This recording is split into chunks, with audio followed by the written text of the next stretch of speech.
Folks, I know you're thinking quarterback upgrade and you're excited about that, and it means a lot, and that's the guy. But keep in mind that offensive line will continue to improve, hopefully, for the Huskers here in 2024. We will take a look here on Nebraska Cornhuskers live right here at the Voice of College Football. Appreciate you all stopping by.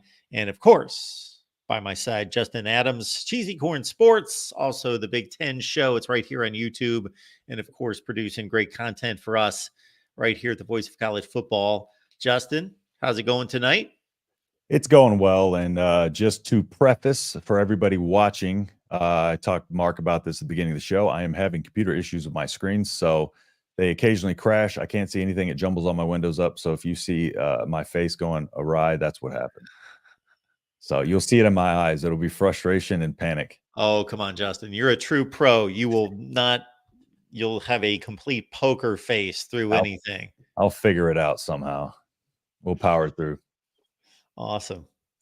Well, we wanted to look at, folks, the offensive line tonight. We're going to look at kind of a glance through all the positions, as Justin's going to rank the positions, and I'm sure I will have much to say and a lot of good questions, hopefully. But we get our best questions, folks, from you. So leave them there in the chat. Comments, questions, super chats. We appreciate those as well. Thank you so much for being here. And again, it's just the beginning of the show. So it's the best time to bring a friend or two or 50 with you, because we have a full hour in front of us. Yep, we do. Exciting. And Justin, Mark's in his his new humble abode, man. I am. I'm in my new home now. We did the Iowa show, and that was the first show that I've done since I've been here, because I just showed up Sunday afternoon. Yeah. And I've been, as you can imagine, the place is a disaster with boxes everywhere and all of that. And I just got my internet just here in the last couple hours. So I'm just happy that, because there were holes being drilled in walls and ceilings and trying to filter through fiber lines, and they're telling me, we may not get it done today and all this stuff. Oh, yeah. So I'm just happy to be here. But yes, the blank wall, there were comments made in the Iowa show that Mark got robbed, or Mark got rid of all of his helmets. What's he doing?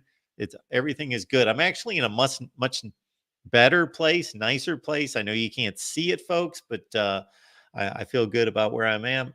Happy to be here. But hey, if you have any suggestions for the new set, just everyone let me know. But in the meantime, comments and questions are welcome, of course.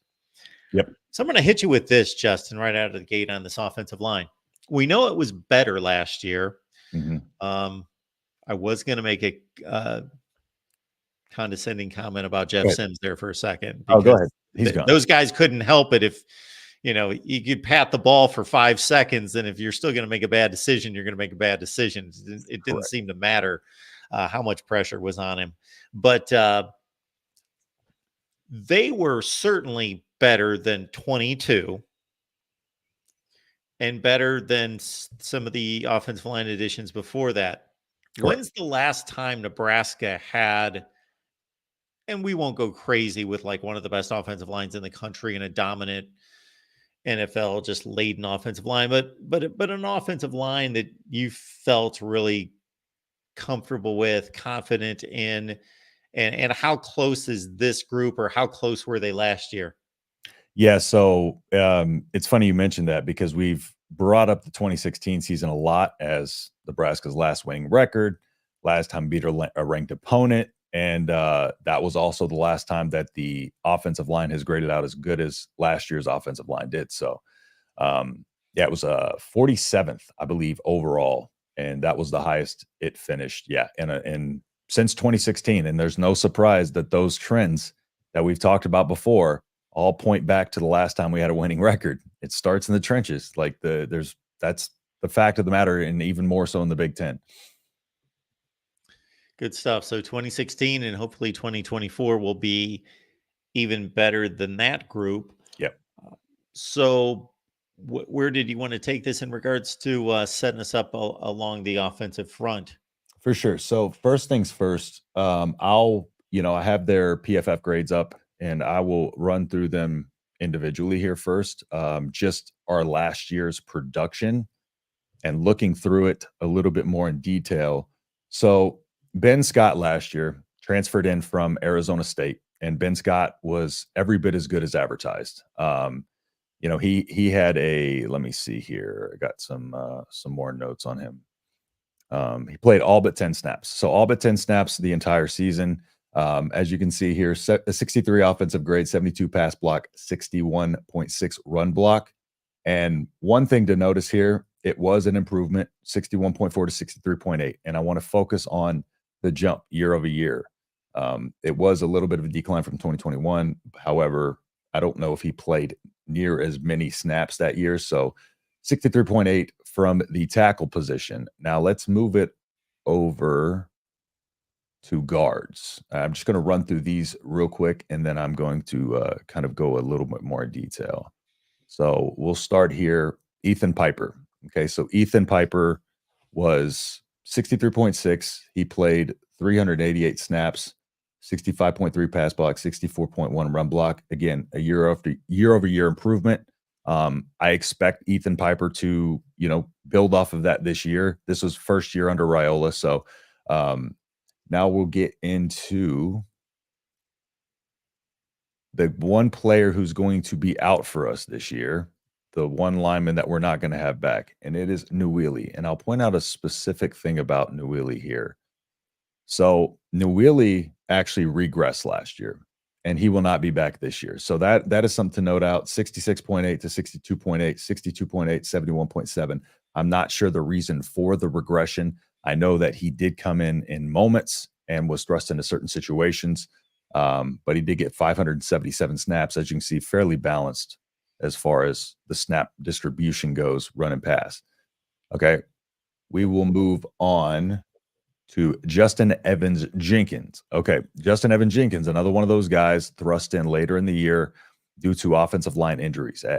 By the time November was around, essentially the left side of the offensive line was decimated. That led to that 0-4 stretch.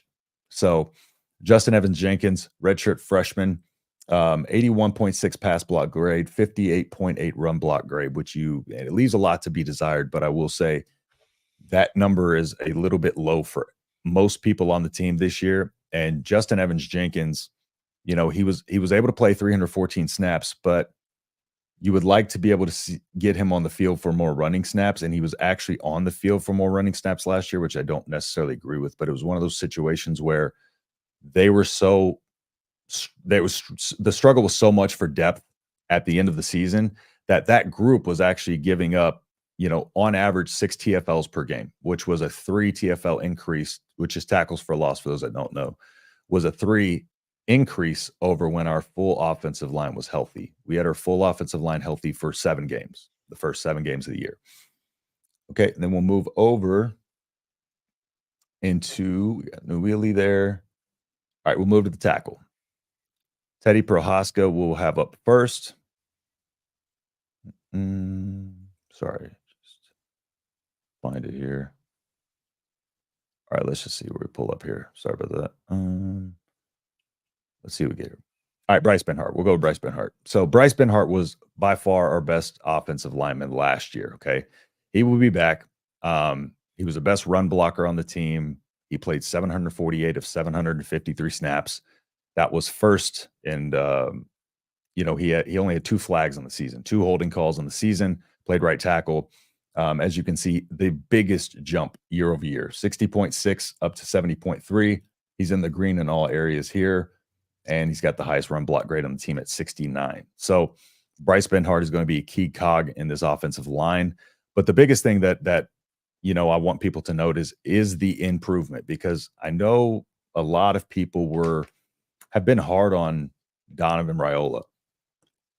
And I don't necessarily think all of it's justified. I think, part of, like you said, with the quarterback turnover, the running back injuries and stuff like that, and the way the quarterback position was played. I feel like the way the quarterback position was played last year leaves these guys on an island a lot. And what I mean by that is, when you have a quarterback who's mobile, and you're running, you're a team, offensive lineman, you have your back to the quarterback. You have to then kind of pay attention to where he's moving, try to seal off an edge for him if he wants to run. And I think that did put a lot more strain on the offensive line this year. And we still were able to see an increase year over year, because coming into last season, we still had no idea what to expect with this team. And then, another thing, people thought Raiola was retained to get Dylan Raiola, and that wasn't the case. And when Rule came out and said that the reason for his, increase in, his contract increase was for performance, it wasn't because we were able to land Dylan. It was strictly on performance, and these numbers are starting to kind of show that. So we'll move from Ben Hart over into, let's go through the tackles a little more. All right, let's pull up the new addition here, Michael Maskua. So, Micah Maskua. Mazuka Maskua, I don't know. I've seen it spelled different ways depending on where I look. I've heard it pronounced different ways where I look. The biggest thing that I want to point out first about Micah is I did catch a comment that Rule said earlier in the season, or sorry, a couple weeks ago, when he was talking about mat drills and people stepping up to be leaders and things of that nature. He did mention Micah in a not, I won't say a negative light, but he did say he has some work to do on certain things in terms of the leadership aspect of things. So we're going to focus solely on the numbers here. Now, I do think he's going to be an automatic starting guy, most likely, but let's, there's a lot to like. 71.4 offensive grade, 69.1 pass block grade. And as you can see, a 72 run grade would be the best on the team. 730 snaps last year, played at Florida. So he played in the SEC and played every single game. So he stayed healthy, had a really good season. He's got 1 year of eligibility left. So he'll be a great, addition to this line, and an offensive line that's already improving. So, coming into last season, or coming into this season, I'm sorry, our offensive line was Turner Corcoran, Ethan Piper, Ben Scott, Nori Nawili, and Bryce Benhart. Like I said, the only one that's out of there is Nori Nawili. We'll have Michael Maskua stepping in. And I think some of these guys are going to move around a little bit. But let me go into I'm going to pull this up right here for you real quick. And this is essentially the offensive line class rankings for the 2024 season. So I'll pull these up on the screen for y'all real quick.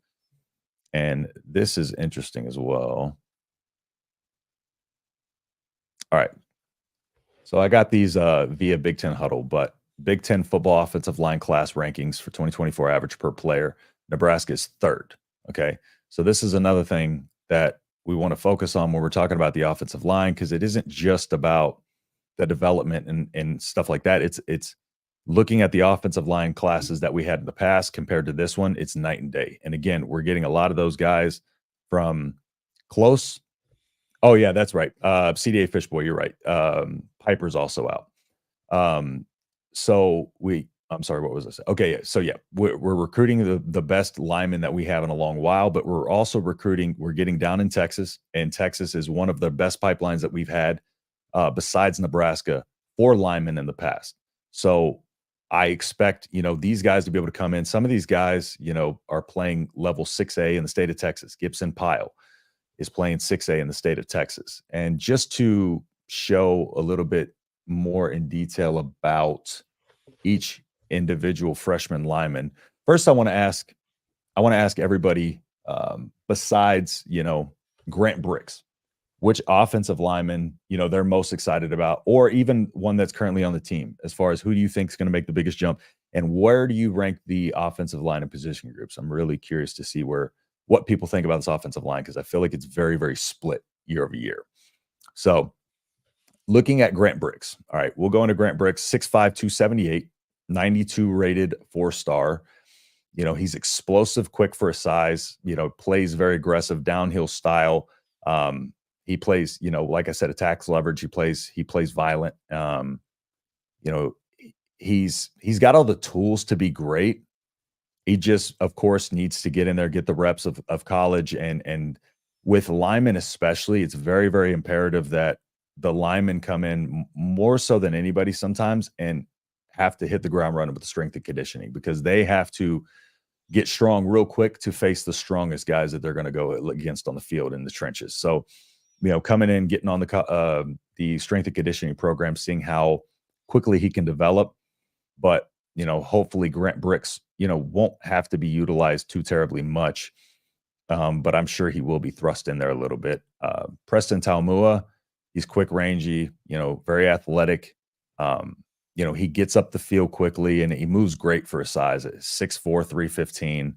Part of that Polynesian pipeline. He played in the game, the Polynesian Bowl with Raiola over there. So really excited about Preston Taumua and Gibson Pyle. Like I mentioned before, I think Gibson Pyle is the guy that I like the most. Not because he's from Texas, but he is one of those.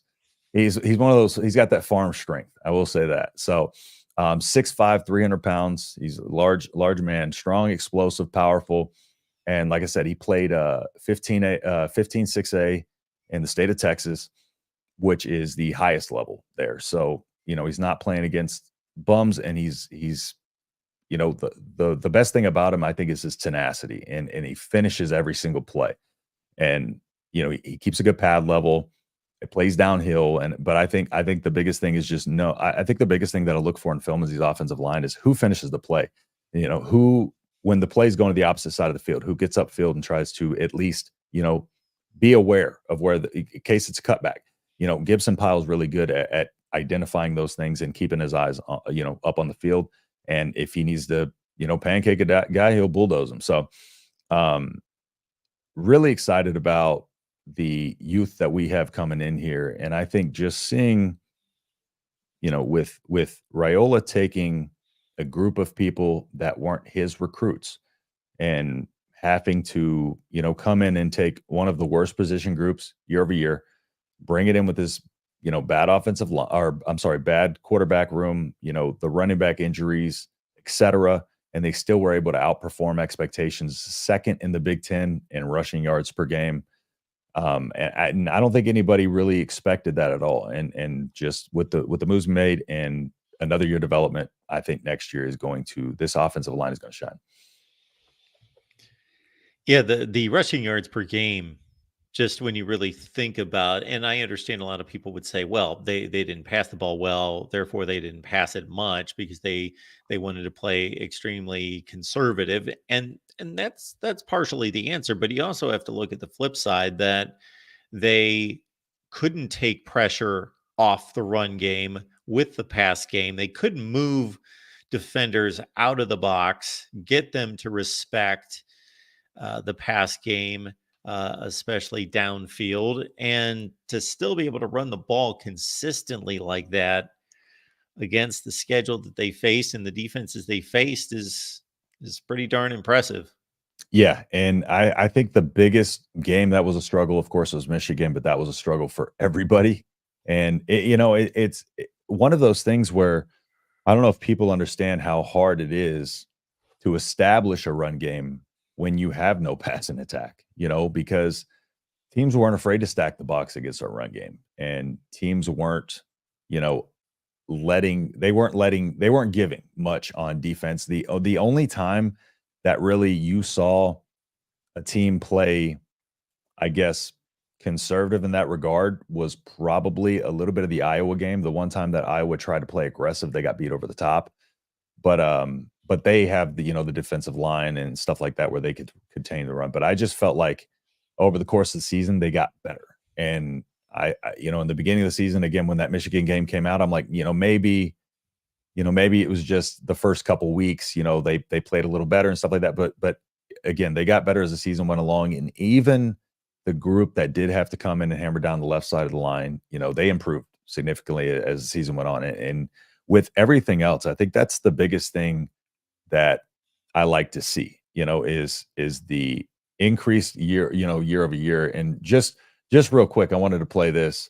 I went back to our offensive line preview we did back, and you asked, what is success for me in this offense? And I think we didn't get that. So let me know if you can hear it. Can you hear this? Successful season out of the offense. What are going to be those indicators, whether that's statistically or otherwise for you? I think for me, I'm not worried about statistics right now. Like I mentioned earlier with Rule and his culture. Oh yeah, cool. Loving that happens. Essentially, what I said was, how did I know that was going to happen? Let's try it again. Sorry. I was going to say, if we don't go ahead, just one thing. Doesn't make mistakes. Sorry, I'm gonna go back just a little bit. All right, never mind. I said an offense that doesn't make mistakes. And, I said I'm not worried about statistics. An offense that doesn't make mistakes, an offense that doesn't shoot themselves in the foot, doesn't turn the ball over.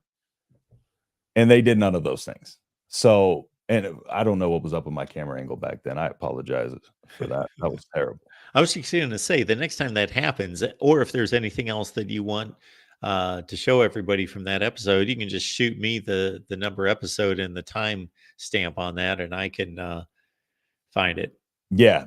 So essentially, I thought it was funny to look back at that because, I looked back at the tight end position yesterday, and I went back and looked at my tight end preview, and I said, I thought Fedoni would be a wide receiver 1 or 2 on this team, and he ultimately ended up being the wide receiver 2. So, it's one of those things where I feel everything's progressing, just kind of like how I saw it progressing under Rule.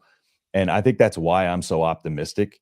And I think more of Husker Nation's getting optimistic because the more that we see this team be a unit, the more that we see this retention, the more that we see him getting people in here. But not only that, what he's talked about before is the team that we have in house. He's like Matt Rule said, the best recruiting is retention, getting your guys back. There's retention on this offensive line. There's experience on this offensive line. There's guys who can mentor these young up and coming, kids. There's a lot of talent in this 24 class.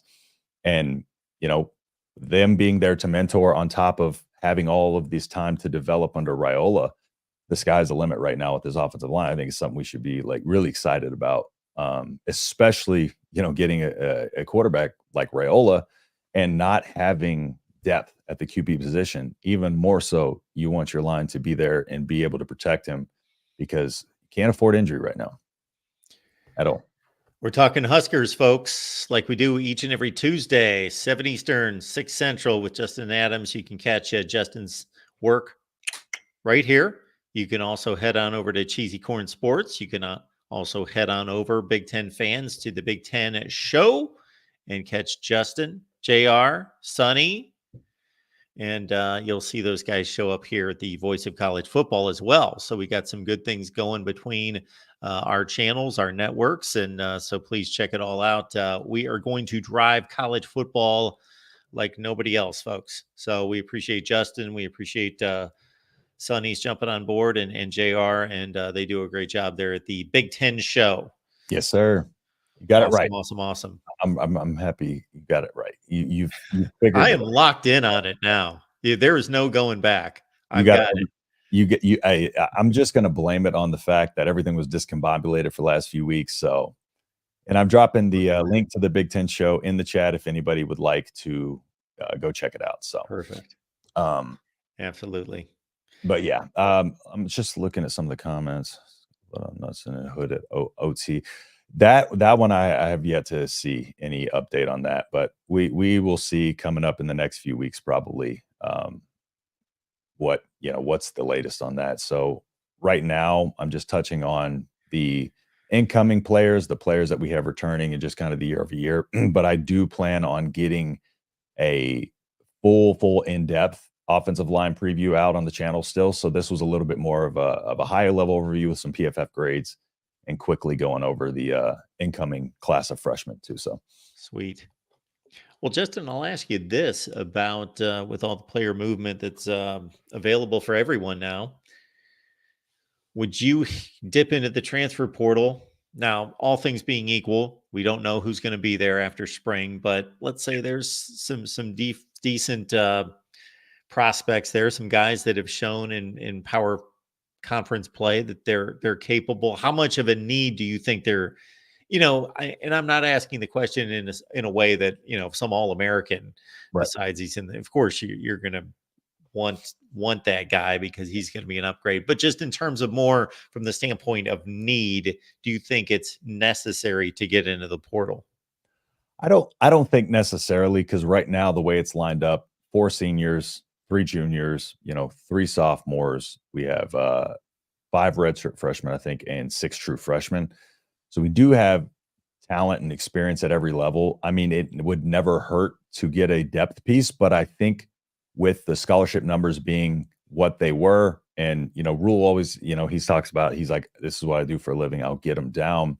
But I don't know if offensive line is enough of a need to be able to kind of use that number on one of those guys coming in, because then too, you at that point, it's hit or miss what kind of talent you're going to get. And I think there is enough depth, and I think that we can really kind of develop some of these younger guys if an opportunity presents itself for them to get out on the field in situation of injury. I wouldn't mind seeing them get out there a little bit, and not burning the red shirt necessarily, but getting out there and seeing what they're capable of. So with the offensive line, I think in seasons past maybe, but this season I really like what we have, and I think it just depends on how the young guys develop in the spring and what Rule thinks about them over the course of the spring, whether he or not he thinks that we need to bring a guy on that they're not ready. So that'll be interesting. Folks, John Diadamo is warming up as we speak. You can head directly from here over to the Michigan channel for Wolverines Live with John. That's at 8 Eastern. As soon as we get done here, head on over, check out John's work, join the chat. Love him, hate him, troll him, whatever you want to do, Husker fans. But, they are the national champs. So, Yeah, whatever you want to do with that, you can pay some respect, or you can just basically great say show. that was a shot in the dark. It's never going to happen again, and they'll be back at 9-3 this year. Whatever you want to do, join John, and I'm sure he will deliver another great show as he always does Yep. each and every Tuesday. So that's on right after us. And also keep in mind, folks, there's a way that you can financially contribute here at the Voice of College Football without spending a penny. Got an Amazon link. It's in the description section of every video. It's in caps. It says Amazon. Grab that link. Use the link when you shop on Amazon. You will see that there is absolutely no. I just did this with somebody last night.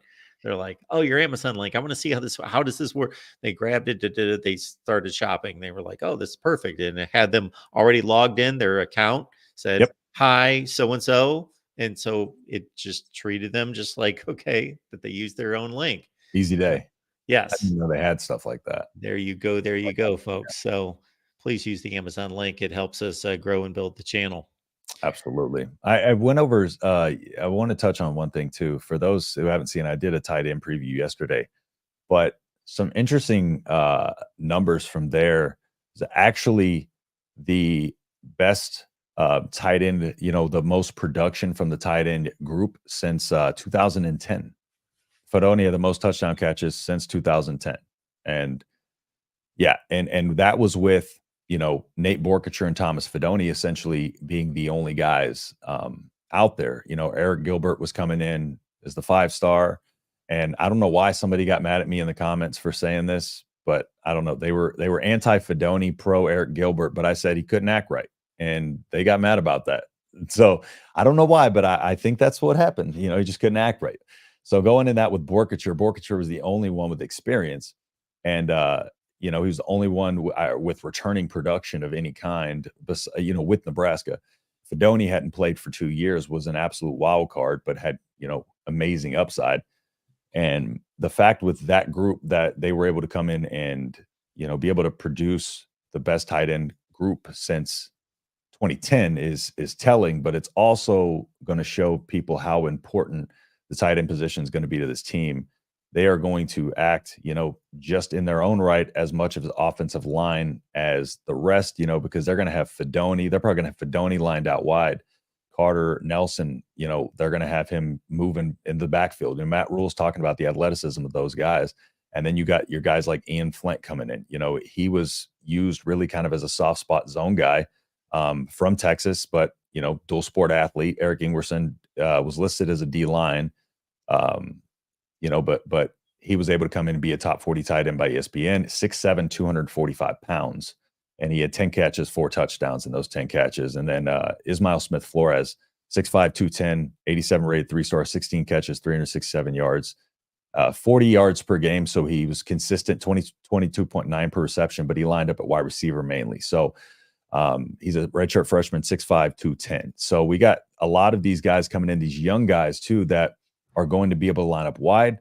They're going to be able to line up, interior. We're going to use the tight ends all over the place. So expect all of the tight ends to be utilized, and also, just be mindful of the fact, the part that they're going to play in this run game and on this, offensive line as well.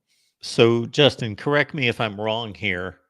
I'm going to make a few observations in terms of why I think they went to the tight end so much. Number one, those guys do have talent. Obviously, Yes. Fedone at the top of the list in regards to his 5-star ranking coming out of high school. So that's obvious. You go to your best players. But in addition to that, you make shorter throws to the tight end typically than the wideout group. And I don't even think it's just that the throws are shorter. And we know what the issue was at quarterback in regards to being able to just execute simple pass plays, let alone throw, Aaron Rodgers, Pat Mahomes, tight window shots downfield. We're not even expecting that. We're talking about just simple stuff. And the tight end throws are not just shorter because of the body type and the style of route and coverage. They're just easier throws. And that's one of the reasons why a good tight end is referred to as a safety blanket, because they're easier throws to make. They block out guys, they square up guys, and you just basically hit them in the face mask with the ball from 6 or 8 yards away, and you can produce some offense. Yeah, and that's the one reason why in fantasy football, what I've learned from analytics is that when you have a new quarterback coming in, whether it be a backup or whether it be, a rookie coming in and play, you better go pick up their tight ends, because they are going to heavily check down to their tight ends. The check downs are usually tight ends, running backs. And to your point, yeah, they're one of the probably the most underrated positions on the field. But I think with the utilization of it last year, it's partially due to, the lack of receiver talent. There were many times last year where, and I'm not going to say anything negative about, our wide receiver room was banged up and very, very young and inexperienced, but they had a difficult time getting separation. A lot of time from last year, a lot of times that, our quarterbacks were in a situation where they would get sacked or get out of the pocket. Our wide receivers weren't getting separation either, especially in that Iowa game. So I think that's another thing too, that, Fedone was able to get out on some routes and be able to just kind of sneak out into the coverages, beyond the coverages. And if you're athletic and you line up inside and they run a cover 2 or a cover 0 and you run up that middle and run up that seam, you get past the linebackers level. I mean, you're good luck catching, or either that, or you're going to, suck the safety over and they're going to move, they're going to throw it out to the wide receiver. So, yeah, I think in that regard, it gives a mismatch, but that did have a lot to do with the production. But even, with Fedone coming off of the 2-year layoff, him getting back into live game action was big. I know people were talking about, some people mentioned drops and stuff like that. I don't think people understand how hard it is to come off of a 2-year layoff and then get back into live game action and be able to just be that big of a part of the offense, and also have confidence in your knee that it's going to hold up, because it's mental more than anything. I ruptured my bicep twice in a 2-year period, and the hardest part was mentally being able to do that, use that arm again. And so I would imagine it's very similar for him. Now he has that confidence, a year of no injury, and I think, that's going to make him take the next step this coming year as well. If you don't mind me asking, I have a friend, I have somebody that I know that just recently ruptured a biceps. Yeah. How So did you do it? sparring. So I've been boxing for about 10 years now. And essentially, I threw a hook and my arm got extended suddenly. So when I'm turning the hook over, it goes out like this, and then that ligament can't basically hold up to that pressure of the opposing forces going opposite directions.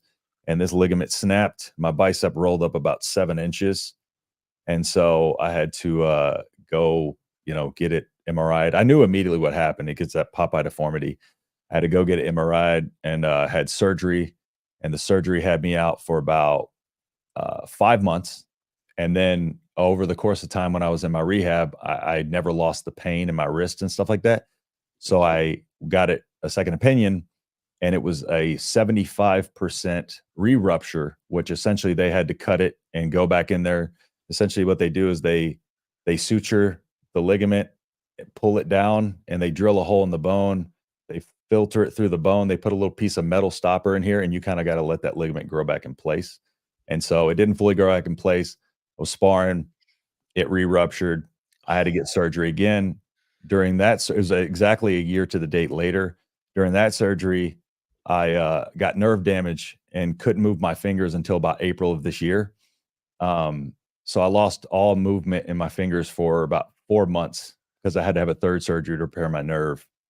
And yeah, and during that, I also got this because I was trying to get in my house through a window. This scar right here, trying to get my house through a window, and the window was weaker than I thought. And yeah, they thought I cut an artery. They rushed me into the emergency room. That was 2 weeks after my first surgery. So I'm living life a little crazy over here. Probably got to slow down soon.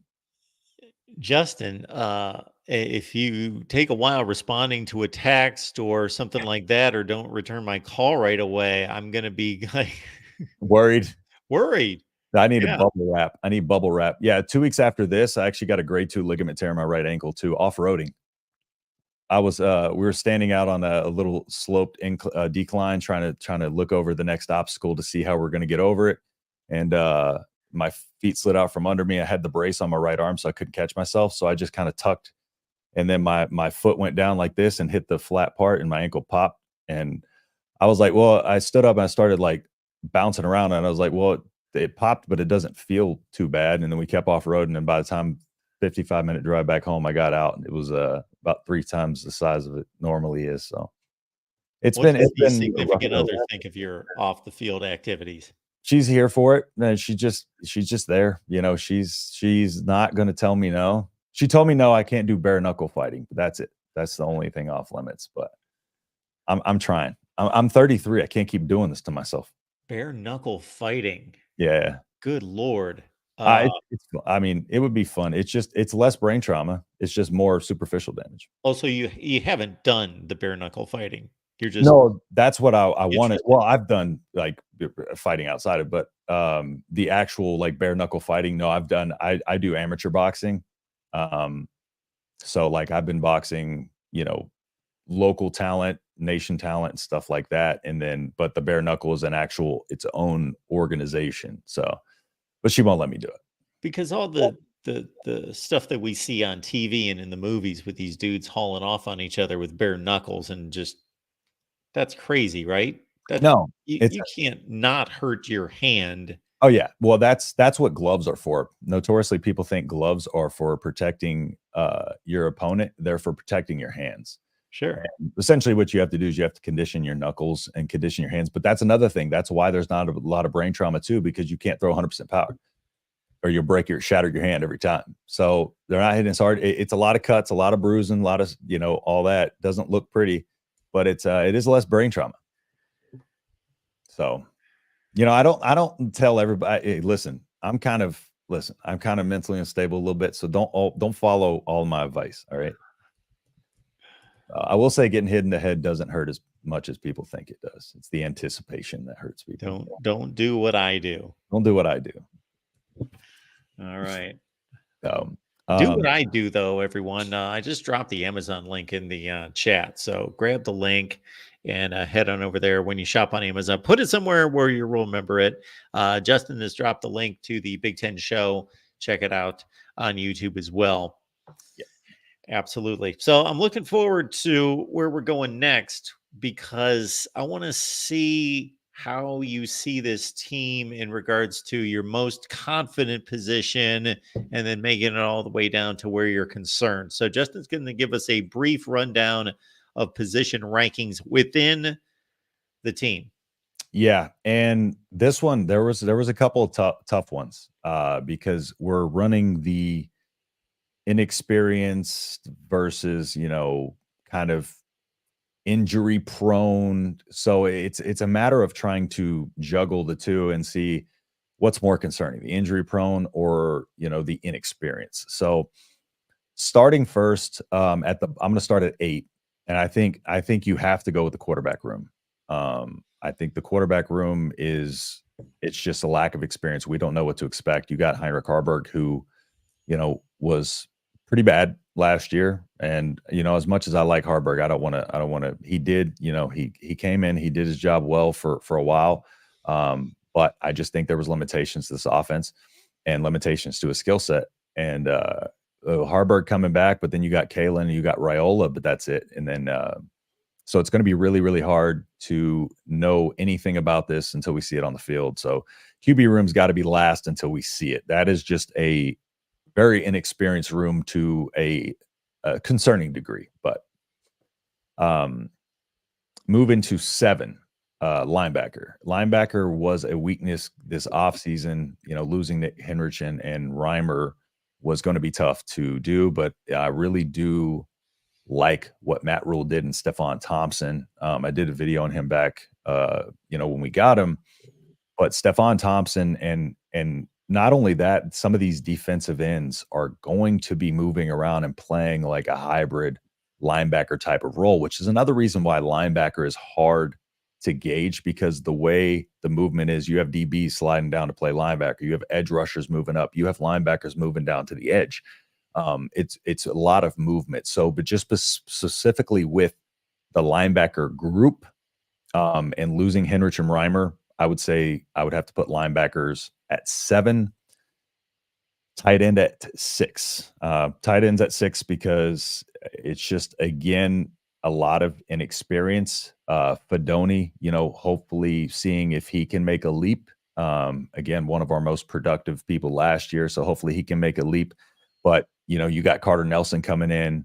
Nate Borkacher another year. Nate Borkacher I love because he was a walk-on. And, he's a grinder. He's got the mentality, as a walk-on, you have to have that mentality. He knows what people think of walk-ons and how walk-ons are viewed. So he knows that he has to grind it out and put effort into every single play, every single rep. And I think that's what I love about the way Nate Borkacher plays is he's just a grinder. He's going to go out there. He's going to do what he's got to do. He's going to do his job, and he's going to do it well, and he's not going to complain. So I do think there's a good leadership there. I think Fedoni's struggles coming back from injury really made him really mature in a lot of ways. And I think he's going to be able to help the younger guys in a different way than maybe a Borkacher can. But yeah, again, a young tight end group. It'll be interesting to see how they move these guys around and how they're utilized. But again, just in terms of inexperience and injury history, tight end is at 6. And then this is where I was starting to struggle. Running back, I'm going to have running back at 5, and I wanted to move him a little higher. But, Dante Dowdle, the big, coming in from Oregon, averaged over 5 yards per carry. Unfortunately, they burned his red shirt over there because he didn't really run the ball that much. But yeah, he's coming in over 5 yards per carry, was a, 4-star recruit, top 10 running back in that class. You have to expect him to come in and just be kind of a workhorse style of back, especially depending on how Gabe Ervin and his health is and stuff like that. So Dante Dowdle, really excited about him. Emmett Johnson was a guy that on last year's running back preview, I was floating around as a guy I was really excited about. And I think he was very slept on because people didn't realize that he was running with the first team for half the reps in spring camp. So the Emmett Johnson coming into the fold when the injuries happened and performing well, I was not surprised by that. And I think we're going to see a lot more of Emmett Johnson utilized in a bunch of different ways this year. Gabe Ervin as well. And then Ramir Johnson, just hope he can stay healthy. He's had injuries his entire career. And, Ramir Johnson's a very, very good player. And what he can do with his receiving threat and his agility in the open field. He's a threat. So hopefully we get a healthy Ramir, and hopefully this running back unit can be, as good as their potential is.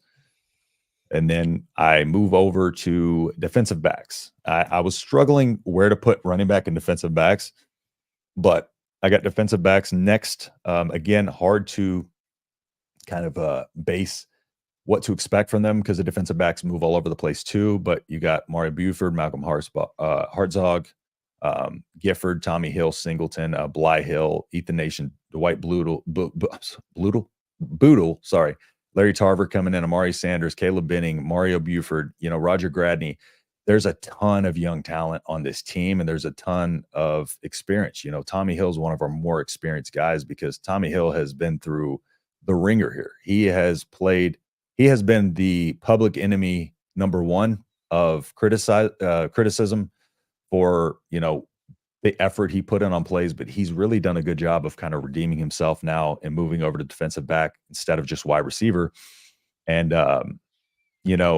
Gifford, Singleton, Bly Hill, I think is the one that I'm most, Bly Hill is very interesting because he's a long rangey cornerback.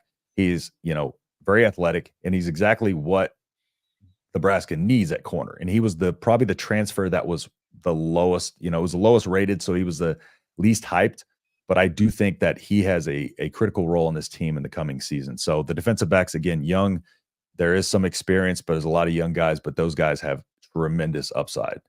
We got about 5 minutes, so I'll run through these quick. Wide receivers, 3. So wide receivers and offensive line, I have them like 2A and 2B, I feel like.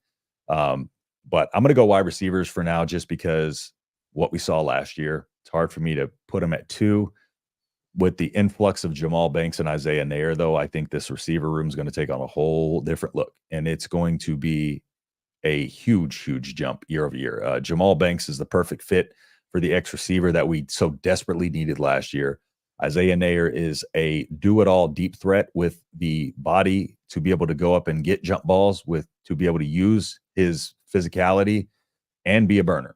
So, and then of course we got the young guys. You have Jalen Lloyd, out there deep, catching passes and stuff like that. So wide receivers at 3 for me, offensive line at 2 for a lot of the reasons that we talked about. I just think the upside of this offensive line is really good. And I think all of the things that I mentioned that hamstrung them last year will be improved this year. And I think we can definitely, we're going to see a huge, huge jump in our O-line. And then at 1, defensive line, of course, you got, oh my gosh, Nash Hutmacher. I was thinking Polar Bear, but I'm drawing a blank on his name because I just call him the Polar Bear. Nash Hutmacher.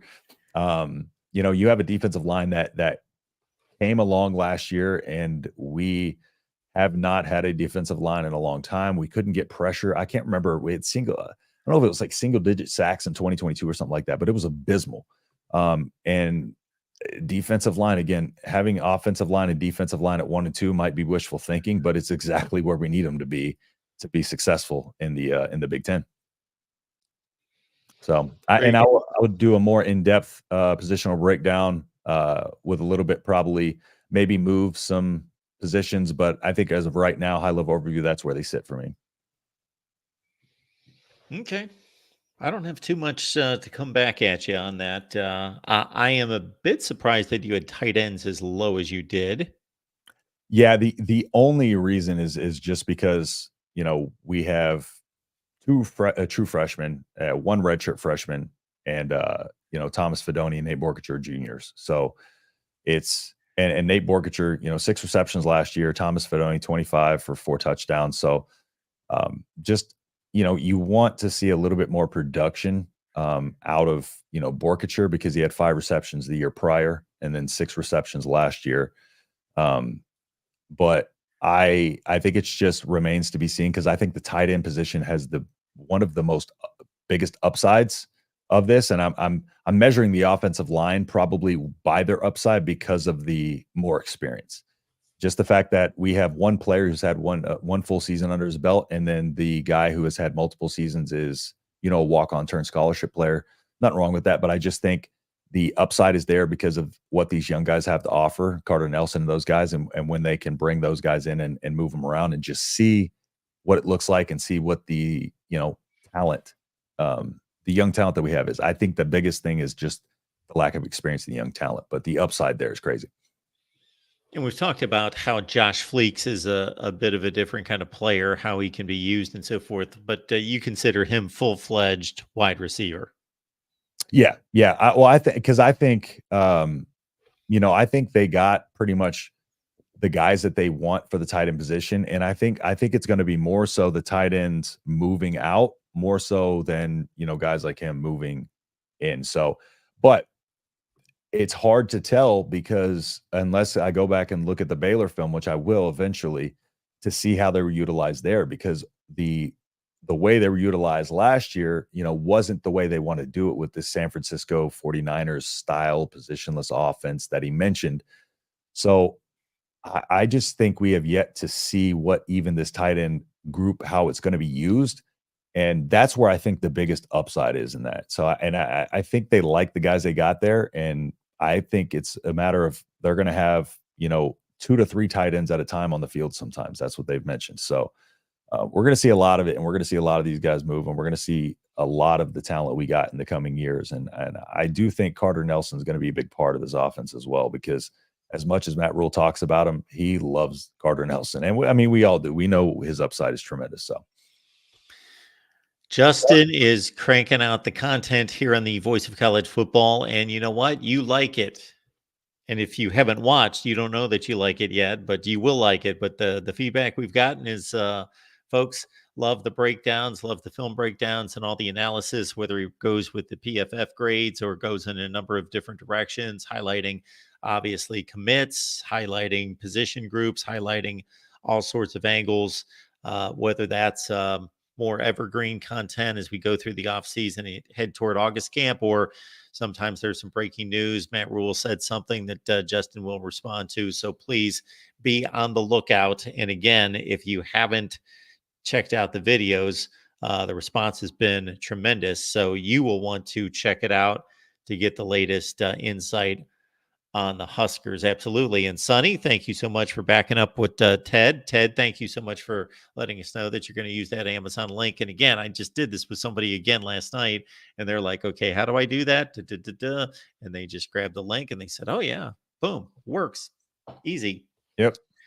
Easy day. And I want to say too, just I appreciate everybody's kind words in the comments, and responding to all comments. So y'all just keep dropping your video ideas in there, your thoughts and stuff like that, and I'll we'll get the content out for you. Folks, we've got a ton of great things in store here at the Voice of College Football on the Nebraska channel and throughout the network. So be patient, hang with us. We are cranking out the content, but it will get even better. Absolutely. Believe me, we're doing some good things. And in the meantime, the Big Ten show, Cheesy Corn Sports. What's going on over there?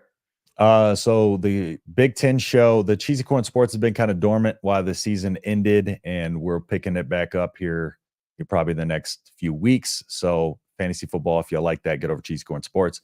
But the Big Ten show, me and Sonny started that up. We're up to over 600 subscribers in a couple months. So if y'all want to go over there and hop on there, I will be doing a Nebraska program overview at some point. We're doing program overviews for all 18 teams, so Nebraska's will be coming at some point. So just hop on over there and subscribe if you want. All right, folks. I just dropped a video concerning the Big Ten, and I have certainly educated everyone on the plus or minus 3 quotient. A lot of teams out there jump or they fall, and we reviewed the Big Ten, and you may be familiar with one team that I looked at in regards to a possible 3-game jump. I Yep. think you'll like it. Yes, sir. All right, Justin. Good stuff as always. Appreciate you being here. Appreciate you making this channel work and making this show work. And again, Cheesy Corn Sports, Big Ten show. Yes, sir. Get there. And of course, right here at the Voice of College Football, folks. And be back next Tuesday, 6 Central. We'll see you then. Yep.